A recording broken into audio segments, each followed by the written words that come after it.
Assalamualaikum warahmatullahi wabarakatuh. Baiklah, di sini saya akan menjelaskan mengenai apa yang sebelumnya telah saya pelajari dalam mata kuliah konsep dasar sains SD. Nah, menurut saya sendiri, gaya itu merupakan tarikan atau dorongan yang dapat menyebabkan suatu benda dapat bergerak atau berpindah tempat. Gaya juga dikategorikan menjadi dua, yang pertama gaya sentuh dan juga gaya tak sentuh. Gaya sentuh sendiri merupakan gaya yang dilakukan dengan menyentuh benda secara langsung, contohnya gaya pegas dan gaya gesek. Dan gaya tak sentuh yaitu gaya yang tidak disentuh secara langsung ke bendanya, contohnya itu gaya gravitasi dan juga gaya magnet. Sedangkan energi sendiri merupakan satuan kapasitas untuk melakukan suatu usaha atau pekerjaan. Hukum kekekalan energi menyatakan bahwa energi dapat diubah bentuknya, akan tetapi tidak dapat diciptakan ataupun dimusnahkan. Cahaya adalah energi yang berupa gelombang elektromagnetik yang dapat kita lihat atau kasat mata.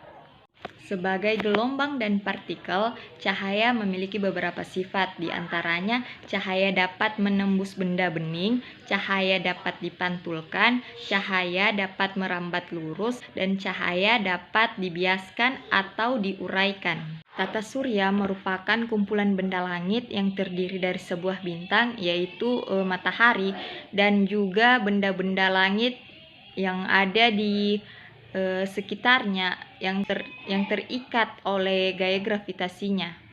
Pesawat sederhana merupakan alat mekanik yang dapat mengubah arah atau besaran pada suatu gaya.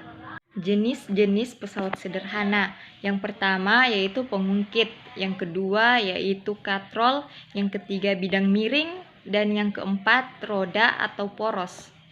Perubahan wujud zat adalah perubahan termodinamika dari satu fase benda ke keadaan wujud zat yang lain, di mana perubahan termodinamika sendiri yaitu perubahan volume, tekanan, dan juga suhu.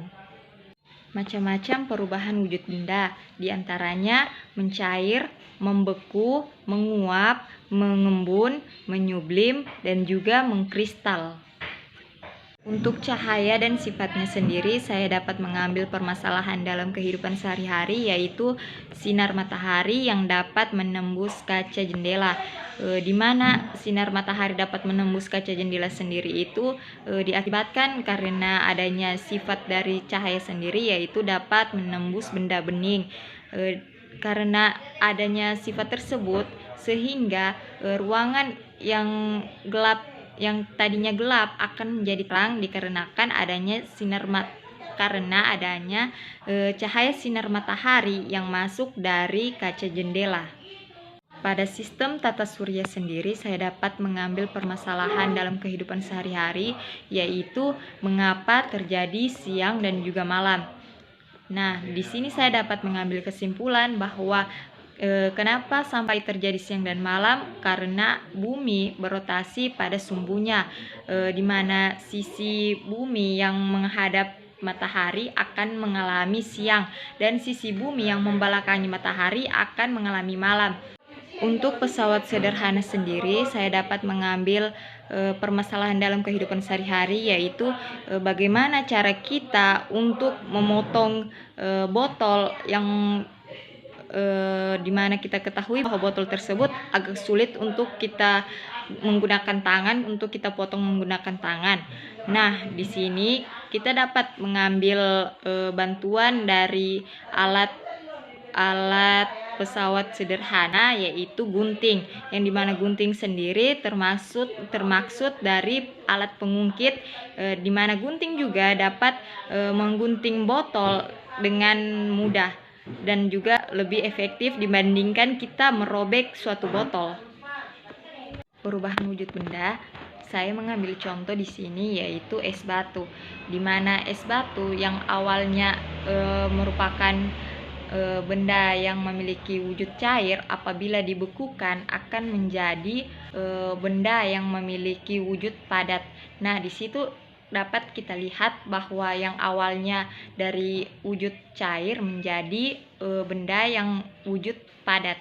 Baiklah, di sini saya akan menjelaskan sedikit mengenai cara saya yang mungkin nantinya insya Allah menjadi guru SD dalam menerapkan materi-materi yang sebelumnya saya jelaskan tadi pada anak sekolah dasar.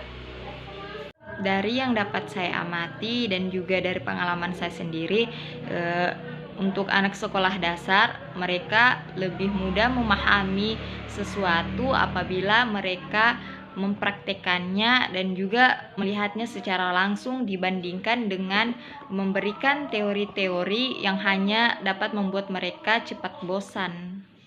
Untuk materi gaya dan energi sendiri, saya dapat menjelaskan kepada anak-anak sekolah dasar mengenai apa sih sebenarnya itu gaya dan juga apa itu energi. Setelah saya menjelaskan mengenai teori kepada mereka, saya ingin mereka praktekkan secara langsung mengenai materi yang sebelumnya telah saya sampaikan kepada mereka. Contohnya seperti gaya dan energi. Gaya sendiri tadi yaitu tarikan atau dorongan yang dapat membuat suatu benda bergerak atau berpindah tempat. Nah, saya akan menjelaskan kepada mereka mengenai pulpen. Pulpen letak pertamanya di arah sini atau di arah depan saya akan memindahkan ke arah belakang. Nah, di situ dapat mereka lihat bahwa gaya juga dapat membuat letak suatu benda dapat berubah, dan juga untuk melakukan suatu gaya tadi diperlukan energi untuk melakukan perpindahan suatu benda.